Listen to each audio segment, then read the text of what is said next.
Yo, he's really put his game all together this season under Tom Thibodeau. And listen, if it has not been for Tom Thibodeau, my man Julius Randle would not be a first-time All-Star. So, Julius Randle, number one on my most improved player list. Yo, we're going to take a quick timeout, y'all. We're going to come back. We're going to give you the trivia question of the day and go right into the NFL. Yo, A-Rod could be on the move from Lambeau. Woo! That thing getting real hot and spicy in the frozen tundra. What a total entendre that is. Yo, come back with more of what you came here for right here on the Playbook Podcast.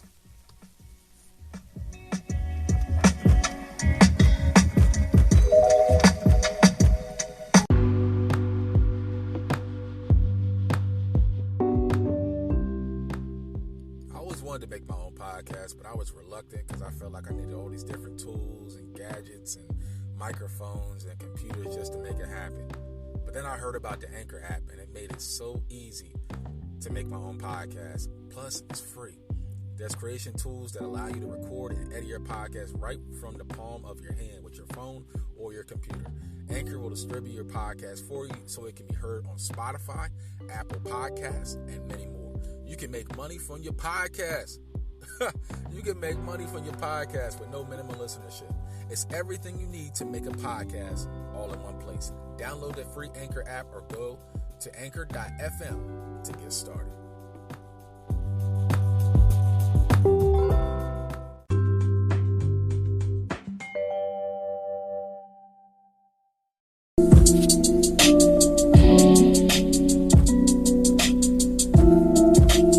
Hey, yo, what's good, people? Welcome back inside the Playbook Podcast. Once again, it's your chill brother from another. And yo, we just getting started. We just getting warmed up. Just got done talking about the NBA. So y'all know what time it is as we get ready to move the chains around the NFL. Listen, y'all already know what to do. Y'all follow the script.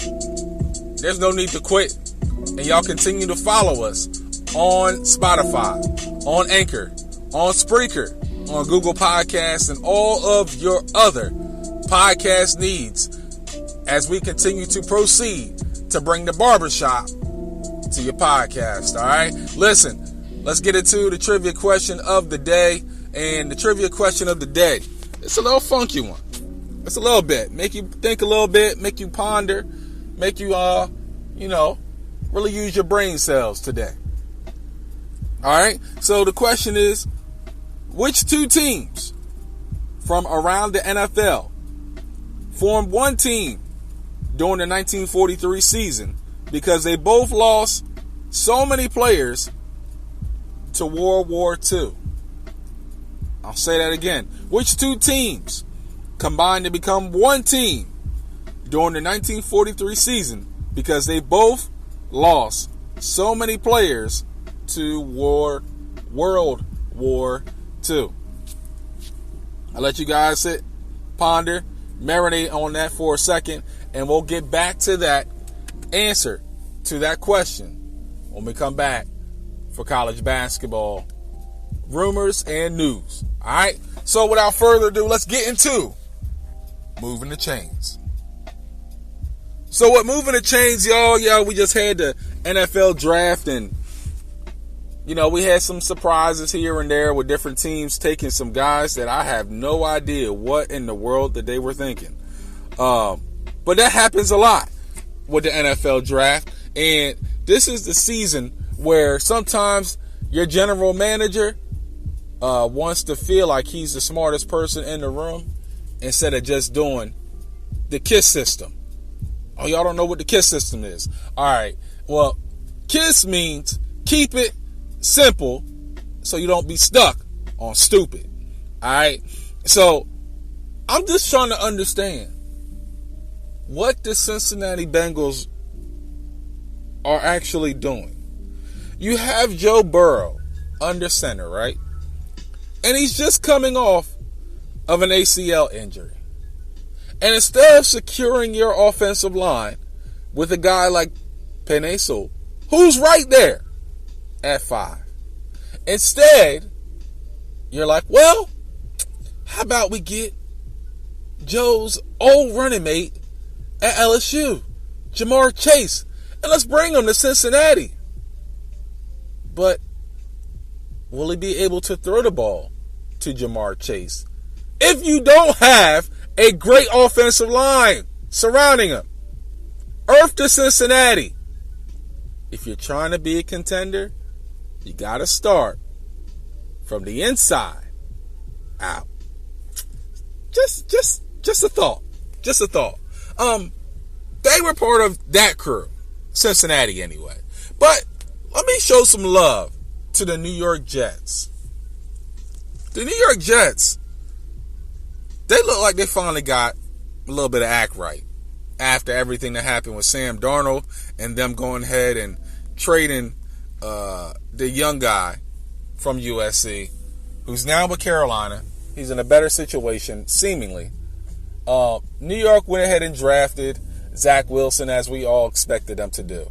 But then they end up making a trade for Elijah Tucker out of USC to secure the offensive line. Now, for the last 2 seasons, the Jets have took 2 offensive linemen in the first round. They had Mekhi Becton back last year, and they went ahead and drafted Vera Tucker, out of USC this season. So, Zach Wilson has a line, potentially, that could protect him.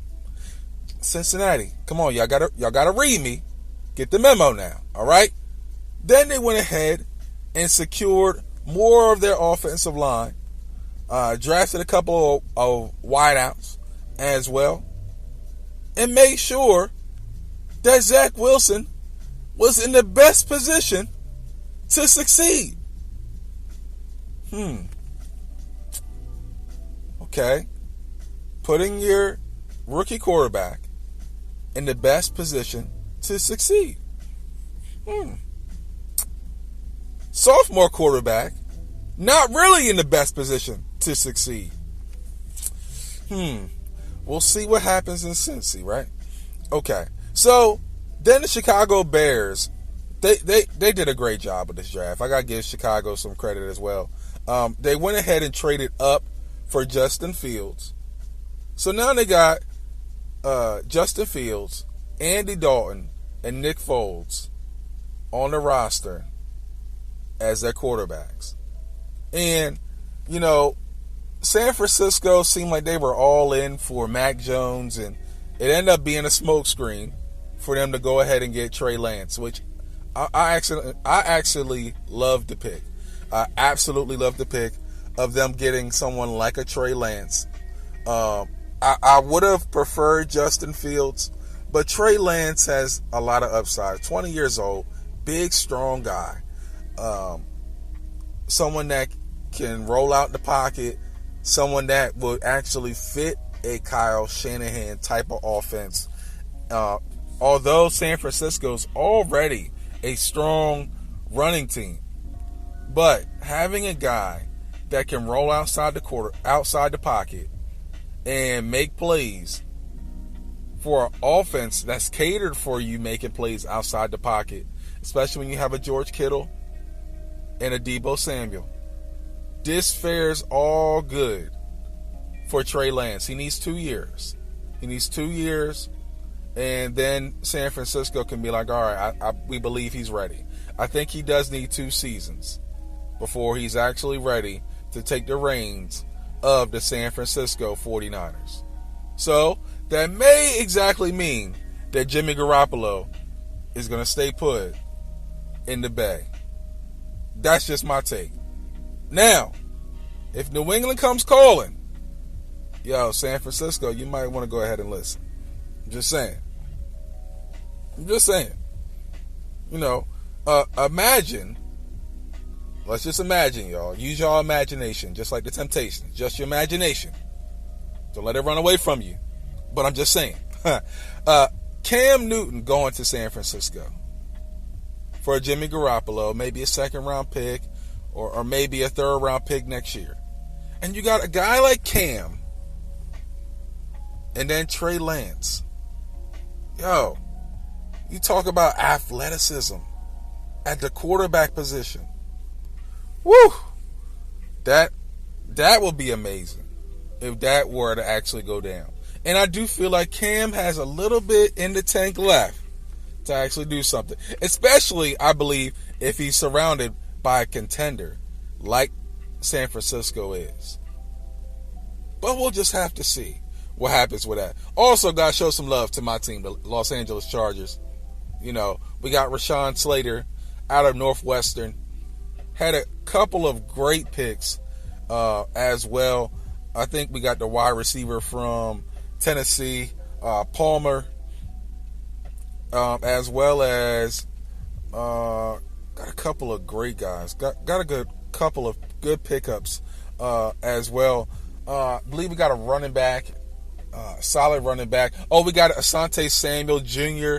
out of Florida State as well. The son of Ahsante Samuel, 4-time Pro Bowler, also had time with the New England Patriots and the Philadelphia Eagles. So, like father, like son, Ahsante Samuel Jr.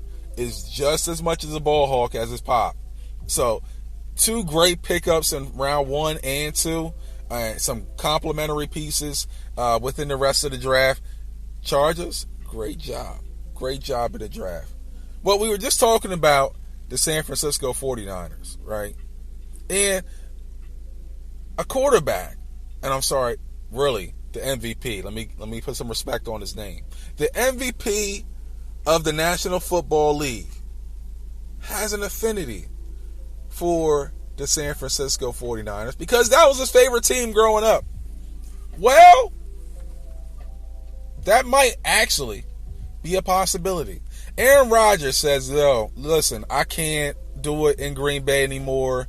I want this general manager fired. I want him gone." That's what A-Rod is pretty much saying. Like, I ain't coming back unless he's gone. So I need him to go. And listen, I'm not mad at Aaron Rodgers. Because my man just put together a phenomenal season with just Davante Adams as his primary target. No disrespect to the other young guys, but they're not Davante Adams. In the last 10 seasons, the general manager of the Green Bay Packers has selected a defensive player in the first round 9 out of the 10 seasons. No help for Aaron Rodgers. And he's still making things happen. What we talked about earlier. You make moves, no excuses. Aaron Rodgers still finding a way to turn lemons into lemonade. And listen, he's about tired of it now. He's like, listen, you're not going to give me no help. You don't want us to win another Lombardi trophy. Listen, I got to go. And we got a lot of intriguing teams. He's intrigued with Las Vegas, to team up with John Gruden. We're going to really have to pay attention and monitor the situation to see if Green Bay is really going to trade the NFL MVP. This should be interesting. Lambeau faithful, get y'all emotions and y'all feelings together. Because this might be the same divorce when Brett Favre left Green Bay. We're going to keep watching this one, all right? Listen, y'all, we're going to take another timeout. We're going to come back. We're going to talk about college basketball. And we're going to give you the answer to this very tricky trivia question of the day. Y'all stay tuned with more of the Playbook Podcast.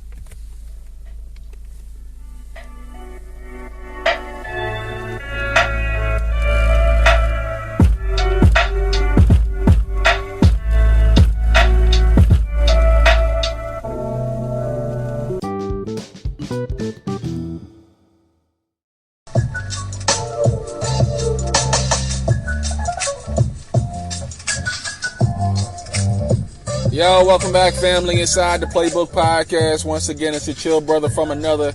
Yo, it's been a great episode so far, man. You know,